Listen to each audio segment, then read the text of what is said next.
రైతాంగం ఇబ్బందులు పడుతున్నారు. రాష్ట్ర ప్రభుత్వానికి సోయి లేదు. నేను గత వారం రోజులు ఉమ్మడి నల్గొండ జిల్లాలోని 6-7 నియోజకవర్గాలు తిరిగి అక్కడ రైతాంగాన్ని కలిసి స్వయంగా పొలాలకు వెళ్ళి ప్రజల దృష్టి తీసుకురావడం, ప్రభుత్వ దృష్టి తీసుకురావడం జరిగింది. అంతకుముందు రైతులు ఆయా నియోజకవర్గాల శాసనసభ్యులకు, ఆయా జిల్లాల మంత్రులకు మొరబెట్టుకున్నారు. నీళ్లున్నాయి, అవకాశం ఉంది, కొన్ని చోట్ల ప్రకృతి పెట్టిన శాపం అయితే మేము బాధపడం, కానీ అవకాశం ఉండి పరిపాలకుల చేతుల్లో అధికారం ఉండి నీళ్ళు తెచ్చివ్వగలిగిన పరిస్థితి ఉన్న చోట కూడా నీళ్ళు ఇవ్వలేకపోవడం అనేది ఇది ప్రభుత్వం యొక్క వైఫల్యం. ఆయా మంత్రులకు వెళ్ళి విజ్ఞప్తి చేస్తే కూడా పట్టింపు లేదు.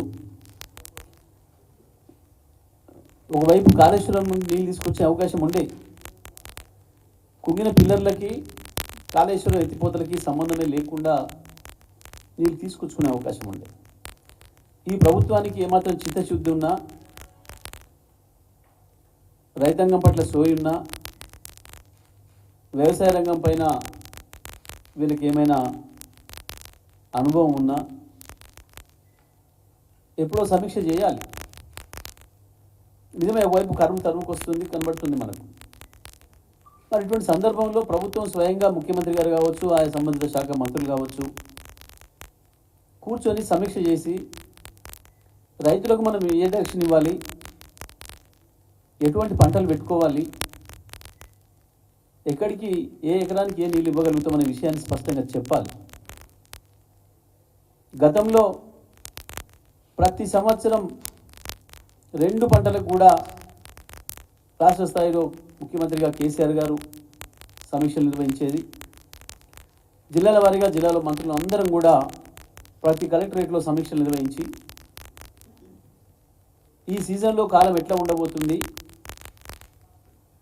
రైతులు ఏ రకమైన పంటలు పెట్టాలి, ఏవి అనుకూలంగా ఉంటాయి అనే విషయాన్ని రైతులకు చెప్పి వాటికి సంబంధించిన విత్తనాలను అందుబాటులో తీసుకురావడం, వాటికి సంబంధించిన ఎరువుల్ని ముందు తీసుకొచ్చి నిర్వహణ చేయడం, ఈ కార్యక్రమాలు చేసినాం.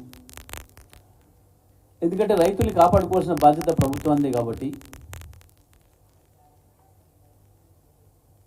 ప్రభుత్వం ఆ పని చేయాలి. కానీ మీరు చూసిండ్రు, ఈ ప్రభుత్వం వచ్చిన తర్వాతనే యాసంగి సీజన్ ప్రారంభమైంది. కానీ ఎక్కడ కూడా రైతులకు సరైన డైరెక్షన్ ఇవ్వలేదు.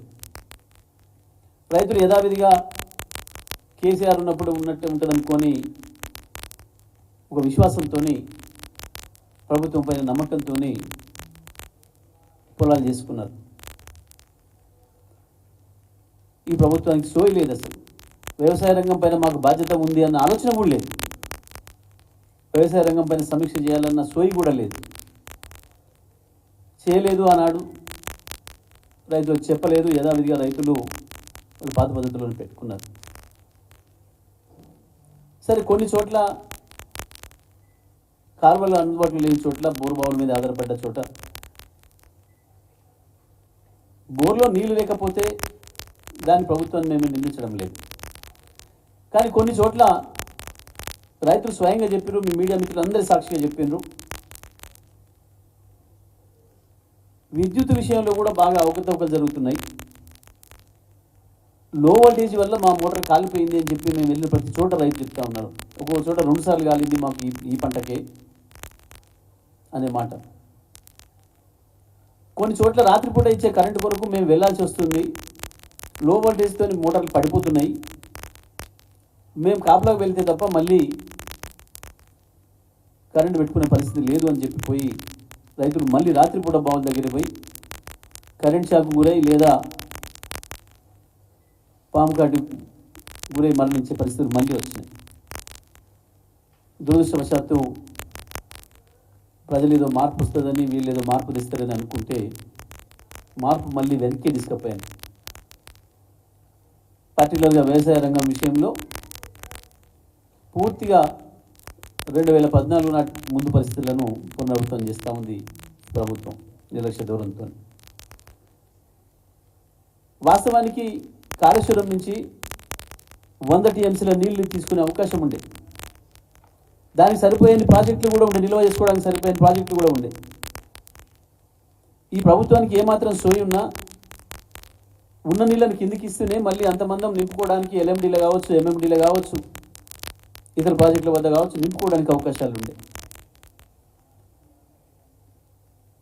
కానీ వీళ్ళ నిర్లక్ష్య ధోరణి వల్ల, వీళ్ళ కక్షపూరిత ధోరణి వల్ల కేవలం నీళ్ళు ఇవ్వకుండా చేసి ఏదో కాళేశ్వరం పోయిందని ప్రచారం చేసినాం కదా, కేసీఆర్ని బదనాం చేయొచ్చు అనే ఒక దుర్మార్గమైన ఆలోచనతో రైతాంగం ఉసురుదిస్తున్నారు.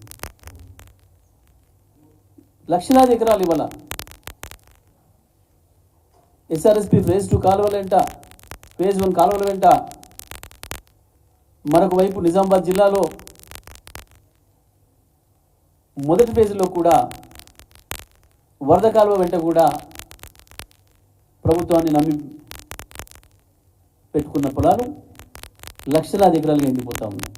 చాలా హృదయ విదారకంగా ఉంది అక్కడికి పోతే.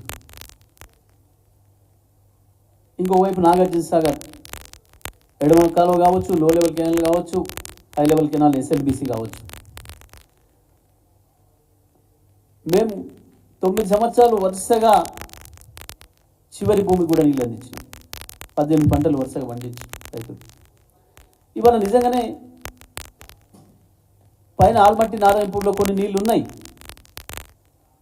ఈ ప్రభుత్వానికి సోయి ఉంటే ఆ రోజు ఆ రాష్ట్ర ముఖ్యమంత్రిని, కర్ణాటక ముఖ్యమంత్రిని, ఉప ముఖ్యమంత్రిని, ఇతర మంత్రులు తీసుకొచ్చి ఇక్కడ ఏదైతే ప్రచారం చేయించుకున్నారో, వాళ్ళు కూడా ఇక్కడ ప్రజలకు ఏదైతే హామీ ఇచ్చిపోయినరో, మీరు కాంగ్రెస్ ఓటేయండి మేము మంచి పరిపాలన ఇస్తామని చెప్పిండ్రో, ఇవాళ వాళ్ళ దగ్గరే నీళ్ళు ఉన్నాయి. ఇవాళ వీళ్ళు వెళ్ళి నీళ్ళు తీసుకురావచ్చు.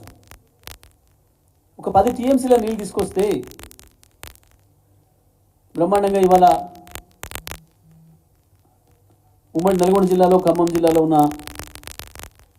ఎండిపోతున్న 2 లక్షల ఎకరాల పొలాన్ని బతికించుకునే అవకాశం ఉంది. కోట్లాది రూపాయలు, 100 కోట్ల రూపాయలు రైతాంగానికి నష్టం కాకుండా కాపాడుకునే అవకాశం ఉంది. మేము చేసినాం గతంలో. నిబంధనలు అడ్డం ఉండవచ్చు. కేఆర్ఎంబి 10 సంవత్సరాల నుంచి కూడా ఉంది. కానీ కేఆర్ఎంబి అడ్డం వచ్చిందని చెప్పి మేము ఎప్పుడు ఆగలేదు. 2015లో మొదటిసారి ఎడమ కాలువ కింద రైతాంగం, ఎస్ఎల్బిసి కింద రైతాంగం